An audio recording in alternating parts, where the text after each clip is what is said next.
Well, thanks for checking out The Web Show. Always fun catching up with amazing people, especially when they're Facebook friends. And that is Van-Anh from Sydney. She's an incredible pianist. Check this out.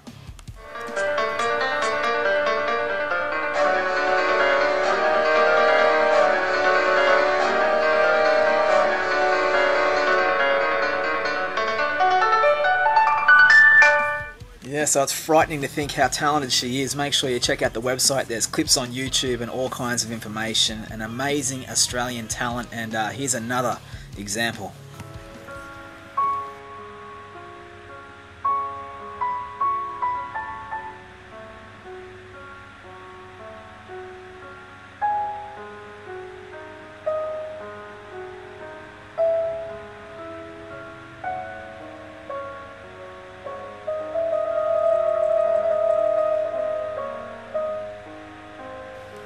Yes, there she is doing what she does best at the piano. Incredible. And we swapped messages on Facebook and jumped on Skype and filmed this for the web show.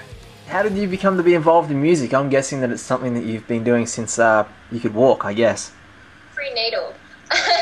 Prenatal? Yeah. My parents are musicians, and so they...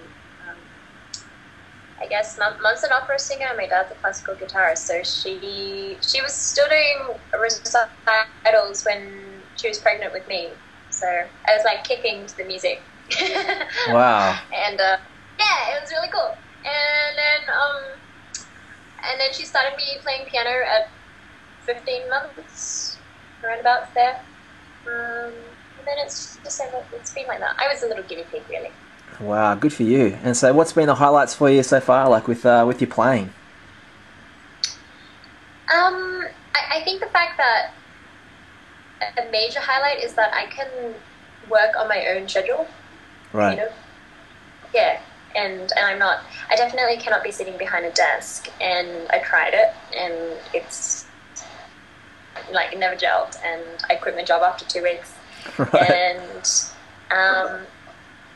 yeah, and I don't know, I guess because my parents didn't force me into it, so it just came very naturally, and then I just fell in love with it. And the fact that I can travel with my work is a massive highlight. Is it like a pretty amazing feeling for you to know that you can sit at a piano and look down at the keys and just make incredible music? It must be an amazing feeling. I can't even do chopsticks right. There's actually a really cool version of chopsticks that's floating around. It's actually quite complex, but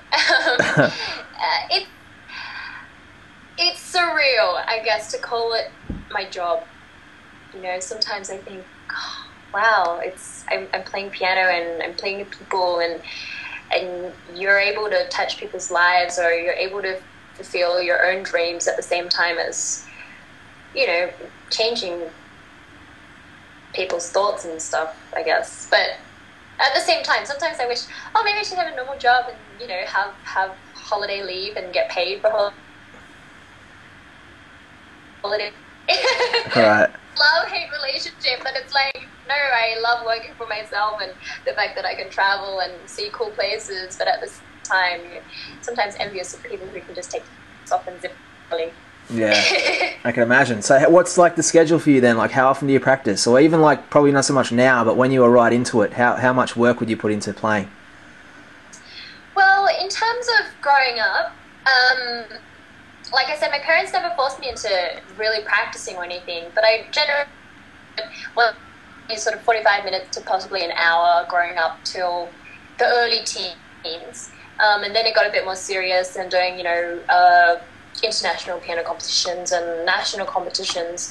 Then it kind of got up to 4 or 5 hours. But, you know, my build is not, I'm not like a big Russian person.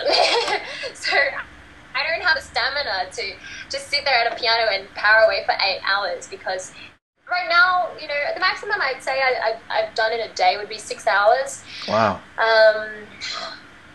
But obviously in smaller chunks as well, you know, an hour and a half, have a break. It becomes almost a full-time job, if you think about it. You just work, work is practice, and then eat, and then go back on the piano. And then it's very antisocial sometimes, you know. And what sort of music do you love playing the most? I mean, I've seen a couple of the clips that you've done on YouTube with classical stuff, but like, do you like busting out Billy Joel or Elton John songs? Yeah, the piano man, you know. Do you ever just like bust out songs like that and enjoy it? I love, you know, I think as an artist, I think Alicia Keys is amazing, because she really does have it all. She's a triple threat, that one. She writes, she's amazingly good looking, and she can play the piano and sing, you know. It's great. Yeah, well, speaking of a triple threat, if you're a fan of Usher, you might recognise this tune.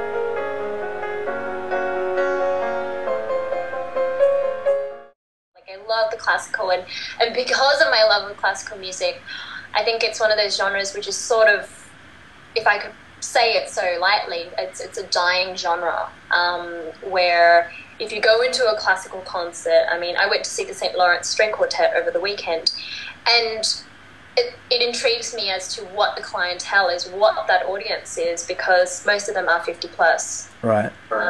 So, you know, they are wonderfully supportive, but at the same time, I want to bring a younger audience into the halls, and maybe not even halls. You know, I'd love to bring it into a different platform where it is more accessible.